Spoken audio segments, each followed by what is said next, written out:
السلام علیکم لسنرز، آئیے ایم راحت کا خوفناک اور پراسرار واقعات پر مبنی ایک شارٹ ناول سنتے ہیں جس کا عنوان ہے بند حویلی۔ تو آئیے شروع کرتے ہیں۔ سمجھوتا ٹرین تیزی سے خالی ہونے لگی۔ یہ تمام لوگ پاکستان سے آئے تھے۔ اپنوں سے ملنے کی خوشی ان کے چہروں سے جھلک رہی تھی۔ ان کا استقبال کرنے والے پرجوش انداز میں ان سے مل رہے تھے۔ میں نے رفیع اللہ کو اپنی طرف دوڑتے ہوئے دیکھا اور میرے ہونٹوں پر مسکراہٹ پھیل گئی۔ رفیع اللہ میرے پاس آ کر مجھ سے لپٹ گیا اور دیر تک لپٹا رہا۔ ایک اور نوجوان بھی اس کے پیچھے آ کھڑا ہوا تھا۔ وہ مدھم انداز میں مسکرا رہا تھا۔ رفیع اللہ نے میری جان چھوڑی تو اس نے مجھے سلام کیا اور مسافے کے لیے دونوں ہاتھ آگے بڑھا دیے۔ تب رفیع اللہ نے کہا، یہ اکرام خان ہے، رمضان خان کا بیٹا۔ میں تمہیں اس کے بارے میں بتا چکا ہوں۔ چل اکرام، سوٹ کیس اٹھا، یہ بیگ میں سنبھال لیتا ہوں۔ لاؤ بڑے بھیا، یہ باسکٹ مجھے دے دو، تم کیوں لیے کھڑے ہو؟ اس نے کھانے پینے کی چیزوں کی باسکٹ بھی میرے ہاتھ سے لے لی۔ ارے کلی کر لو رفیع، تم لوگ کیوں زحمت کر رہے ہو؟ میں نے کہا۔ وہ آگے بڑھتے ہوئے بولا، ہے نا دو کلی، آ جاؤ۔ ہم ہنستے ہوئے آگے بڑھ گئے۔ نئی دہلی ریلوے اسٹیشن کافی وسیع اور جدید تھا۔ میں غور سے وہاں کے ماحول کا جائزہ لیتا ہوا باہر نکل آیا۔ دوسرے ضروری عوامل سے گزرنے میں تھوڑا سا وقت لگ گیا اور ہم باہر آ گئے۔ رفیع اللہ ولز کی پرانی جیپ لایا تھا جس کا اسٹیئرنگ اکرام خان نے سنبھال لیا اور جیپ آگے بڑھ گئی۔ سفر میں کوئی مشکل تو نہیں ہوئی بڑے بھیا؟ نہیں، بالکل نہیں۔ دوران سفر ہم ڈھیروں باتیں کرتے رہے۔ اکرام بھی ان باتوں میں شریک تھا۔ میں دلچسپی سے یہاں کے ماحول کو دیکھ رہا تھا جو کافی مختلف تھا۔ وہ روایتی چیزیں جن کے بارے میں صرف سنا تھا اب میرے سامنے تھیں۔ پہلی بار ہندوستان آیا تھا، بڑی خواہش تھی کہ اسے دیکھوں، لیکن ابو نے کبھی اس کی اجازت نہیں دی۔ یورپ چلے جاؤ، امریکہ چلے جاؤ، اخراجات میں دوں گا، ہندوستان مت جانا۔ کیوں ابو؟ بتانا ضروری ہے؟ پرجلال لہجہ، پرجلال آواز۔ اس کے بعد کس کی مجال کہ بول جائے۔ کافی سخت مزاج تھے ابو۔ امی بھی ان کی ٹکر کی تھیں۔ دونوں کے درمیان کبھی نہیں بنی، لڑائی جھگڑا کبھی نہیں ہوتا تھا، لیکن دونوں ہمیشہ ایک دوسرے سے کھنچے رہتے تھے۔ بہت کم ایک دوسرے سے بات کرتے تھے۔ رخسانہ نے اس کھنچاوٹ کا آخر سراغ لگا ہی لیا۔ دونوں ایک دوسرے سے شادی نہیں کرنا چاہتے تھے۔ ابو تقسیم کے کافی بعد پیدا ہوئے تھے، ہندوستان میں ہی جوان ہوئے۔ ددیالی خاندان تھا ہی نہیں۔ ہاں، ننیال خوب بڑا تھا، لیکن نانی صاحبہ نانا صاحب کی دوسری بیگم تھیں۔ والدہ صاحبہ کی سوتیلی ماں تھیں۔ پتہ نہیں کس طرح والد صاحب کا رشتہ مسرت جہاں بیگم یعنی میری والدہ سے طے کر دیا گیا۔ یہ دونوں کی نوعمری کی بات تھی۔ بعد میں مسرت جہاں نے اس رشتے سے تو ٹوک انکار کر دیا۔ والد صاحب کا موقف اس وقت بھی نہیں پتہ چلا، لیکن پھر نہ جانے دادا صاحب کو کیا سوجھی کہ انہوں نے پاکستان آنے کا فیصلہ کر لیا اور آن کی آن میں یہاں منتقل ہو گئے۔ شادی بیاہ کے معاملات خاموشی میں گم ہو گئے۔ زیادہ وقت نہیں گزرا تھا کہ ایک بار پھر شادی کا ہنگامہ اٹھ کھڑا ہوا۔ والدہ صاحبہ کی سوتیلی والدہ پتہ نہیں کیا کیا جتن کر کے مسرت جہاں بیگم کو لے کر پاکستان آ گئیں اور یہاں بزور شمشیر دونوں کا نکاح کرا دیا گیا۔ دادا صاحب اور دادی صاحبہ نے بخوشی یہ ہنگامی رشتہ کر دیا اور نانی صاحبہ اپنے ستیلے فرض سے سبکدوش ہو کر واپس چلی گئیں۔ دادا صاحب نے اپنے تعلقات سے کام لے کر والدہ صاحبہ کے پاکستانی شہریت کے معاملات حل کرائے اور حالات نارمل ہو گئے، لیکن پھر اس کے بعد اس گھر میں ہندوستان کا نام لینے کی بھی ممانعت کر دی گئی۔ ابو جی کا کہنا تھا کہ وہاں ان کا ہے ہی کون۔ والدہ صاحبہ نے اس وقت جب نانی اماں انہیں ٹھکانے لگا کر واپس جا رہی تھیں تو انہوں نے کہا تھا، ٹھیک ہے اماں، آپ کو مبارک ہو کہ آپ نے آخر اپنے سر سے بوجھ اتار پھینکا، اپنی منمانی کر لی۔ ایسا ہونا تھا، میں جانتی تھی۔ اگر ایسا نہ ہوتا تو سوتیلے پن پر داغ نہ آ جاتا؟ سن لیں اماں جی، اب زندگی میں وہاں کسی کی صورت دیکھوں گی نہ اپنی دکھاؤں گی۔ وہی صحت پر قائم رہیں۔ اس طرح ہندوستان ہماری لغت سے خارج ہو گیا۔ وقت گزرا، دادا جان دہلت فرما گئے۔ دادی جان ان کا پیچھا کہاں چھوڑ سکتی تھیں؟ تو چل میں آیا کہ مستاق، انہوں نے وہاں جا کر پھر دادا جان کو چھاپ لیا۔ رخسانہ باجی دنیا میں آئیں، میں آیا۔ ہم دونوں نے ہوش سنبھال کر امی اور ابو کے درمیان کبھی وہ سب نہ پایا جو دوسرے گھروں میں ہوتا تھا۔ یہاں تک کہ عید بقرعید تک سنسان ہوتے تھے۔ کچھ اور ہوش آیا تو رخسانہ باجی نے اس خاموشی کی کہانی دریافت کی۔ ذریعہ امی ہی تھیں۔ مائیں بیٹیوں کی سہیلی خوشی سے بن جاتی ہیں۔ امی کے سگے سوتیلے اہل خاندان تو ہندوستان میں کافی تھے۔ ابو نے بظاہر یہاں سے رغبت اس لیے نہ رکھی کہ یہاں ان کا کوئی نہیں تھا، لیکن جب میں نے ہندوستان آنے کے بعد اپنے ننیالی خاندان سے ملنے کی خواہش ظاہر کی تو امی سے زیادہ ابو اس کے مخالف نکلے۔ میری زندگی اور میری موت کے بعد بھی جہاں دل چاہے جانا، بس ہندوستان جانے کی کوشش مت کرنا۔ میں نے کئی بار کافی ضد کی، لیکن ابو اپنی بات پر قائم رہے۔ میں نے اسے مخالفت برائے مخالفت ہی جانا تھا اور کبھی اس پر غور نہیں کیا تھا۔ عمر کے ساتھ ابو کے مزاج میں بھی تبدیلیاں ہوئیں۔ وہ عبادت کے بہت پابند ہو گئے۔ 5 وقت کی نماز پڑھتے، یہاں تک کہ کئی بار میں نے انہیں تہجد پڑھتے ہوئے بھی دیکھا۔ کاروباری مشاغل کے علاوہ ڈائری لکھنے کا شوق رکھتے تھے۔ میرے دل میں کئی بار ان کی ڈائری پڑھنے کی خواہش بیدار ہوئی، لیکن رخسانہ باجی نے سختی سے کہا تھا، ایسا کبھی نہ کرنا، ویسے بھی یہ غیر اخلاقی عمل ہے۔ پھر ابو کا مزاج جانتے ہو، پتہ چل گیا تو کبھی معاف نہیں کریں گے۔ رخسانہ باجی پیا گھر سدھار گئیں، اور یہ پیا گھر بہت دور یعنی کینیڈا میں تھا، جہاں پاکستانیوں نے نیا پاکستان بنا رکھا ہے۔ ابو کو جیسے اپنے اس فرض کی ادائیگی کا انتظار تھا۔ وہ 2 دن بیمار رہے اور چل بسے۔ ہم حیران رہ گئے تھے۔ ایک اور بات پر حیرت ہوئی۔ تدفین کی تیاریاں ہو رہی تھیں کہ ان کے کاروبار کے مینیجر مرزا اختیار بیگ نے گلوگیر لہجے میں کہا، صاحب نے اپنے لیے قبر کی جگہ محفوظ کر لی تھی، وہیں تدفین ہوگی۔ میں نے دوسروں کے ساتھ وہ جگہ دیکھی۔ نیم کے ایک گھنے درخت کے نیچے 2 قبروں کی جگہ تھی۔ یہ دوسری قبر بھی انہوں نے ہی مخصوص کرا رکھی ہے۔ اوہ! میں نے جلدی سے زبان روک لی۔ میں کہنا چاہتا تھا کہ شاید امی کے لیے، مگر پھر فوراً ہی احساس ہو گیا کہ یہ کہنا غلط ہے، اس لیے میں خاموش ہو گیا۔ ابو کے 40ویں کے دن کسی نے امی کو اس خالی قبر کے بارے میں بتایا اور کہا کہ ناصر عبداللہ صاحب آپ کو کتنا چاہتے تھے۔ آپ کی تدفین کا انتظام بھی انہوں نے اپنی قبر کے برابر میں کیا ہے۔ امی نے جل کر کہا، خدا نہ کرے۔ یہ سن کر بتانے والا حیرت سے دانتوں تلے انگلی دبا کر رہ گیا تھا۔ وقت کبھی نہیں رکتا۔ ہاں، ایک بات کا میں تذکرہ کرنا بھول گیا۔ یہ جو ایک نام میں نے رفیع اللہ کا لیا ہے، یہ میری سوتیلی خالہ کا بیٹا ہے۔ ابو کی زندگی میں ہی وہ پہلی بار ہمیں تلاش کرتا ہوا آیا تھا۔ بہت ہی نفیس طبیعت کا مالک اور محبت کرنے والا نوجوان تھا۔ اس نے بتایا کہ جب اسے معلوم ہوا کہ اس کی خالہ اور خالو اور بہن بھائی کراچی میں رہتے ہیں تو اس نے فیصلہ کر لیا کہ خاندان کے معاملات کچھ بھی ہوں وہ ان سے ضرور ملے گا، اور میں آ گیا۔ اس نے کہا، ہم نے اسے بہت پیار سے رکھا۔ ابو اور امی نے بھی اس کے ساتھ بہت اچھا سلوک کیا۔ ابو کی موت کے بعد بھی وہ آیا، جب بھی آتا ہم سے ہندوستان آنے کی فرمائش ضرور کرتا۔ اس بار میں نے امی سے بات کر ہی لی، کیا آپ بھی میرے ہندوستان جانے کی اتنی ہی مخالف ہیں؟ جانا چاہتے ہو؟ ہاں، میں نے کہا، چلے جاؤ۔ امی کے الفاظ پر یقین نہیں آیا تھا۔ میں نے خوشی کے عالم میں کہا، آپ بھی چلیں۔ دوبارہ کبھی ایسا نہ کہنا، وہ پتھریلے لہجے میں بولی۔ میں نے مینیجر اختیار بیگ سے بات کی، تیاریاں ہوئیں۔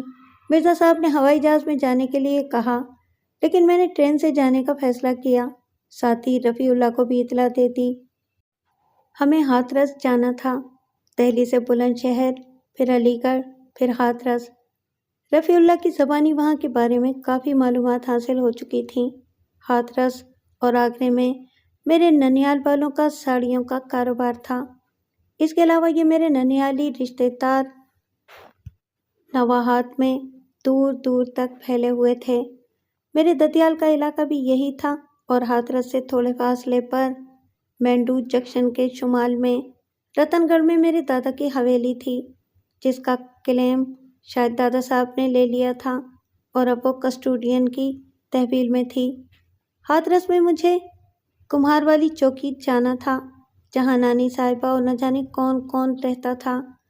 مجھے اس گھر کے بارے میں کچھ نہیں معلوم تھا، لیکن کمال ہے، اینٹوں سے بنے ہوئے فرش والی چوڑی گلی میں جو ہی داخل ہوا، ایک فلک شگاف نعرہ بلند ہوا، آ گئے۔ ساتھ ہی بہت سے بچوں نے دوسری طرف چھلانگیں لگائیں۔ بچیاں اپنی گود میں چھوٹے چھوٹے بچے لیے ہوئے تھیں۔ رفیع اللہ نے ہنس کر پوچھا، کیسا استقبال ہے؟ یہ ہمارے لیے کھڑے ہوئے تھے؟ میں نے حیرت سے کہا۔ جی۔ جس گھر کے سامنے جیپ رکی، اس کا احاطہ بے حد وسیع تھا۔ گھر بہت پرانا بنا ہوا تھا، لیکن ابھی تک مضبوط تھا۔ ہر سائز کے بچے اور ہر عمر کی خواتین موجود تھیں۔ یہ ساری میری ننیال تھی، جو الفاظ کانوں میں پڑ رہے تھے، رس کھول رہے تھے۔ مسرت جہاں کا لونڈا ہے، وہ کون سی کم خوبصورت تھی؟ لو، ناصر عبداللہ کیا کم خوبصورت تھا؟ بالکل راجندر کمار لگتا تھا۔ پھٹکار تیری صورت پر، بھلا راجندر کمار بھی کوئی خوبصورت تھا؟ یہ وہ الفاظ تھے جو میں نے سنے تھے، جو نہیں سن سکا تھا۔ لازمی طور پر وہ بھی مزے کے ہوں گے۔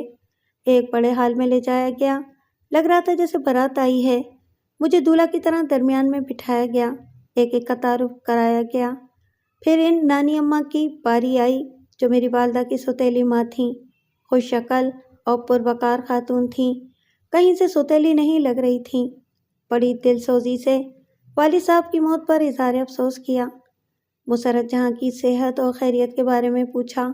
بولی، بہت بڑا ننیال ہے تمہارا، گھبرا گئے ہوگے، 2-3 دن میں چلے جائیں گے سب؟ ارے نہیں، ایسی کوئی بات نہیں، سب میرے اپنے ہیں۔ میں تو بہت پہلے آنا چاہتا تھا، لیکن آ نہیں سکا۔ رات کے کھانے کے بعد پھر اجتماع ہوا اور ان سارے رشتہ داروں نے میرا انٹرویو لیا۔ نانی جان بھی شریک تھیں۔ آدھی رات جاگتے گزری، پھر سونے کی اجازت ملی اور اوپری منزل کے اس کمرے میں پہنچا دیا گیا جو مجھے پہلے دکھا کر پسند کرا لیا گیا تھا۔ یہاں میرے لیے آرام دہ بستر لگا دیا گیا تھا۔ رفیع اللہ نے کہا، اگر تم کہو گے تو رات میں بھی تمہارے ساتھ سو جایا کروں گا۔ آج ان سب نے تمہیں خوب تھکایا ہے، اس لیے آرام کرو۔ نانی اماں نے کہا، تسلیم، بھائی کو کمرے میں پہنچا دو۔ تسلیم آگے بڑھ آئی۔ میں نے اسے ایک نگاہ دیکھا اور تسلیم کر لیا۔ بھرا بھرا بدن، ضرورت سے زیادہ سفید رنگ، کھلے ہاتھوں میں کانچ کے جلتے رنگ، جھکی جھکی پلکوں پر اتری کہکشاں، جسم کی بھینی بھینی مہک نے موسم ہی بدل دیا۔ وہ میرے ساتھ کمرے میں داخل ہو گئی۔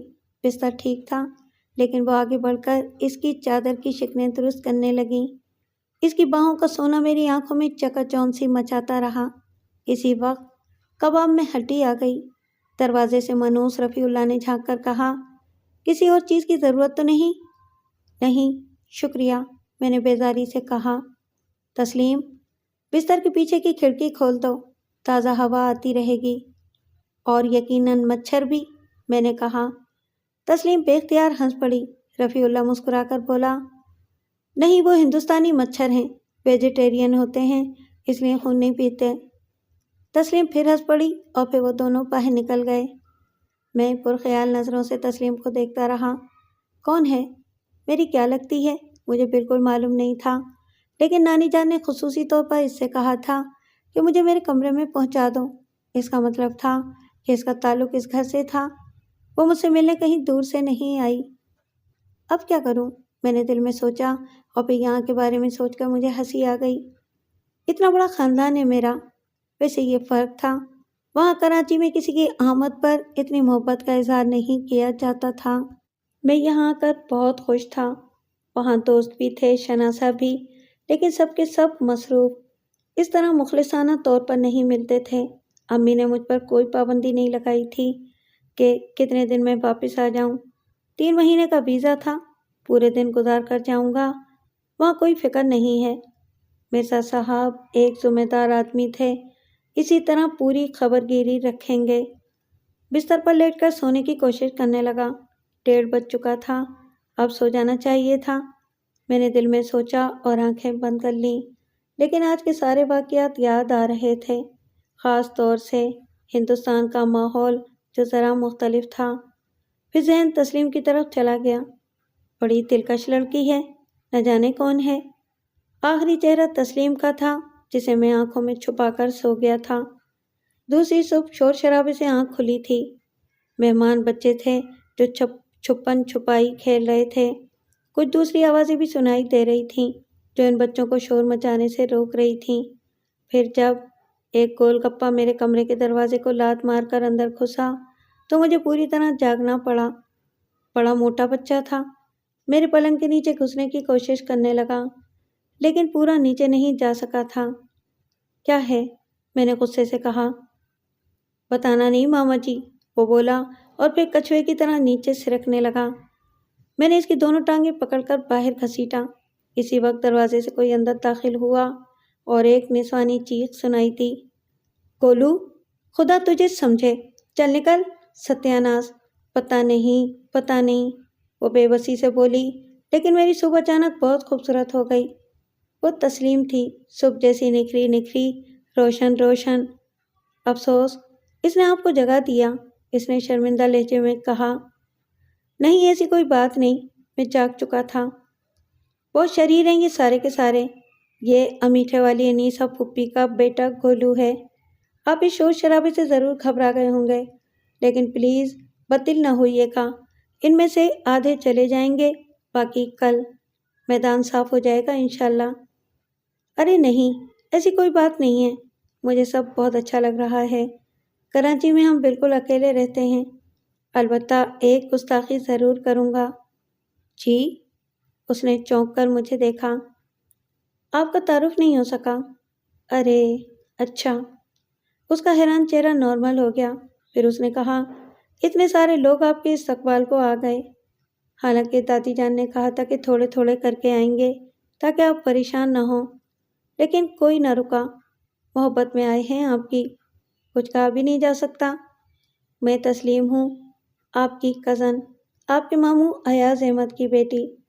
کل ہلکا سا تعارف ضرور ہوا تھا، آپ نے توجہ نہیں دی ہوگی۔ وہ مسکرا دی۔ اسی وقت کمبخت گولو نے پھر دروازے میں ٹکر ماری اور توازن قائم نہ رکھ سکا، آٹے کے بورے کی طرح بھت سے زمین پر گرا اور تسلیم کو اچھل کر ایک طرف ہونا پڑا۔ میں جا کر نوید خالوں کو بتاتی ہوں، وہی اس طوفان کو روکیں گے۔ آپ سے تو اب معذرت بھی نہیں کی جا سکتی، جتنا یہ لوگ آپ کو پریشان کر رہے ہیں۔ آپ بیٹی لیں گے؟ آپ پلا دیں تو عنایت ہوگی۔ میں لاتی ہوں، آپ پلیز منہ ہاتھ دھو لیں، اس نے کہا اور باہر نکل گئی۔ بہت اچھا لگا تھا مجھے۔ کچھ لمحوں کے بعد باہر سکوت چھا گیا۔ شاید نوید خالو بچوں کے لیے خوفناک چیز تھے۔ کچھ دیر بعد وہ بڑی نفاست سے چائے لے آئی۔ اس دوران میں فریش ہو گیا تھا۔ میں نے شکریہ ادا کر کے چائے لی اور بولا، یہ نوید خالو تو بڑے کام کے بندے نکلے۔ ایک دم خاموشی طاری ہو گئی۔ ہاں، بس کسی بچے کی شکایت ان تک پہنچ جائے، وہ اسے لے کر ایک کمرے میں چلے جاتے ہیں، پھر بچے کے ساتھ واپس آتے ہیں تو بچہ نہ رو رہا ہوتا ہے نہ ہنس رہا ہوتا ہے، لیکن وہ دوبارہ شرارت نہیں کرتا۔ یہ کہہ کر وہ پھر ہنس پڑیں۔ آپ کا تعارف اس وقت ادھورا رہ گیا تھا، اور چائے بہت عمدہ بنی ہے۔ ویسے چائے کا لطف صحیح طور پر اسی وقت آتا ہے جب پینے والا ایک نہ ہو۔ میں ضرور آپ کے ساتھ چائے پیتی، لیکن افسوس میں اس نعمت سے محروم ہوں۔ میں چائے نہیں پیتی۔ ارے کمال ہے، آپ چائے نہیں پیتی لیکن اتنی اچھی بناتی ہیں۔ ہم کراچی والے تو چائے کے دیوانے ہوتے ہیں۔ خیر، تو آپ کی رہائش کہاں ہے؟ یہیں اس عمارت میں؟ کیوں؟ وہ حیرت سے بولی، شکر ہے، میں یہ سوچ رہا تھا کہ کہیں یوں نہ ہو کہ اتنی اچھی چائے بنانے والی خاتون کہیں مہمان نہ آئی ہو۔ مجھے آپ کا افسر مہمانداری مقرر کیا گیا ہے۔ اور میں آپ سے درخواست کروں گی مجھے اپنی پسند کے کھانے اور دوسری ضرورتوں سے آگاہ کرتے رہیں تاکہ میرا عہدہ برقرار رہے۔ وہ پھر ہنسی۔ آپ پڑھتی ہیں؟ ہاں، کالج میں۔ بہت اچھی لڑکی تھی، شکل و صورت کی بھی اور مزاج کی بھی۔ رفیع اللہ اور اکرام مصروف تھے۔ دن چٹکیوں میں گزر گیا۔ مہمان کافی حد تک چلے گئے۔ شام کی چائے باہر احاطے کے باغ میں لگائی گئی تھی۔ ہم بیٹے چائے پی رہے تھے کہ ایک جیپ اندر داخل ہوئی اور اس سے 2 آدمی نیچے اترے۔ ان میں سے ایک دھوتی کرتے میں تھا اور نیتا قسم کا لگتا تھا، دوسرا گیروا لباس پہنے سادھو جیسا تھا۔ سادھو جیسے آدمی کی آنکھیں خاصی بڑی تھیں، ان میں بڑی تیزی تھی۔ دونوں اندر آ گئے۔ نانی جی نے کھڑے ہو کر ان کا استقبال کیا تھا۔ آئیے ترویدی جی، بڑی مہربانی آپ آئے۔ آپ کیسے ہیں پنڈت رام سے آئے جی؟ دیا ہے بھوانی ماں کی، ٹھیک ہیں۔ سنا تھا پاکستان سے مہمان آئے ہیں، ملنے چلے آئے، ترویدی جی نے کہا۔ سادھو خاموش ہی رہا۔ مجھے اس کی آنکھوں میں عجیب سی کینہ توزی کے آثار نظر آئے تھے۔ یہ ناصر عبداللہ کے بیٹے ہیں، ہے نا؟ ترویدی جی نے پوچھا۔ جی ترویدی جی، میں نے جواب دیا۔ تمہارا کیا نام ہے؟ منصور عبداللہ۔ اچھا، بڑی خوشی ہوئی تم سے مل کر۔ پرکھوں کے تعلقات ہیں ہمارے، صدیوں سے، اچھا برا ساتھ ہے۔ اپنے گھر نہیں آؤ گے؟ رمضان خان بیچارہ نمک کے ذرے ذرے کو حلال کر رہا ہے، بھوتوں کے بیچ رہ رہا ہے، آل اولاد کے ساتھ۔ تمہاری حویلی کے بارے میں کہہ رہے ہیں ترویدی جی، جو رتن گڑھ میں ہے۔ شاید تمہارے باپ نے کبھی تمہیں اس کے بارے میں بتایا ہو۔ سب لوگ اللہ کو پیارے ہو گئے۔ ناصر عبداللہ پاکستان چلے گئے ہیں۔ بیچارے رمضان خان ہیں جنہوں نے حویلی نہیں چھوڑی، اپنی بیوی اور 2 بیٹیوں کے ساتھ وہیں رہتے ہیں۔ اکرام خان ان کا بیٹا ہے، رفیع اللہ سے دوستی ہے، دونوں ساتھ رہتے ہیں، نانی اماں نے بتایا۔ انہیں تو بیچارے گجادھر کے بارے میں بھی نہیں معلوم ہوگا، اس کا بھی پتہ نہیں ہے جیتا ہے کہ مر گیا۔ ساری چیزیں دکھاؤ انہیں، ہمارے پاس آؤ منصور میاں، تمہیں تمہاری پیڑھی کی کہانی سنائیں گے۔ اچھا چلتے ہیں بہن جی، جے بھوانی ماتا کی اور کھڑا ہوا۔ یہ دونوں مجھے بہت عجیب لگے تھے، خاص طور پر وہ سادھو قسم کا آدمی، اس کے انداز میں شدید نفرت تھی۔ دونوں جیپ میں بیٹھ کر چلے گئے تو نانی اماں نے کہا، بڑے پرانے ملنے والے ہیں، بس حالات بدل جاتے ہیں، کچھ سے کچھ ہو جاتا ہے، کبھی کبھی کسی ایک کی وجہ سے خاندان کے خاندان تباہ ہو جاتے ہیں۔ عجیب سے نہیں تھے یہ دونوں نانی جان؟ میں نے کہا۔ نہیں، کیا عجیب ہیں؟ ایک طرز ہوتی ہے لوگوں کی۔ رتن گڑھ کے بڑے زمینداروں میں سے ہیں، تمہارے دادا پر دادا کی راہ و رسم ہے ان سے۔ ہم تو خیر ہمیشہ یہاں ہاتھ رس میں رہے، مگر تمہارے خاندان ان سے بڑے ملتے جلتے تھے۔ کبھی تمہارے ابا نے تمہیں رتن گڑھ کی کہانی نہیں سنائی؟ کبھی نہیں، وہ بہت خاموش طبع تھے، ضرورت سے زیادہ کوئی بات نہیں کرتے تھے۔ ضرورت سے زیادہ؟ نانی اماں کے لہجے میں ایک طنز کی سی کیفیت پیدا ہو گئی جو میری سمجھ میں نہیں آئی اور میں اس بارے میں سوچتا ہی رہ گیا۔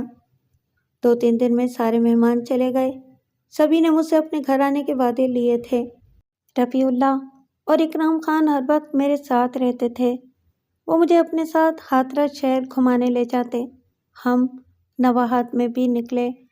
ہماری افسر مہمانداری تسلیم بیگم در حقیقت ہماری بڑی خدمت اور خاطر مدارات کر رہی تھی۔ مجھے سبزیاں بہت پسند تھیں، بس ایک بار تسلیم کو بتا دیا تو اب دسترخوان پر دوسری چیزوں کے ساتھ کوئی نہ کوئی سبزی ضرور ہوتی تھی۔ خاص بات یہ تھی کہ یہ سبزی تسلیم خود اپنے ہاتھوں سے پکاتی تھی۔ مجھے تسلیم سے خاصی انسیت ہوتی جا رہی تھی۔ بعض اوقات میں راتوں کو اس کے بارے میں سوچنے لگتا تھا کہ کراچی جا کر کیا میں اسے آسانی سے بھول جاؤں گا۔ اور بھی کئی کردار تھے جن سے واسطہ رہتا تھا۔ متھرا میں بھی ہماری کوئی قریبی رشتہ دار رہتی تھیں، اعظم علی۔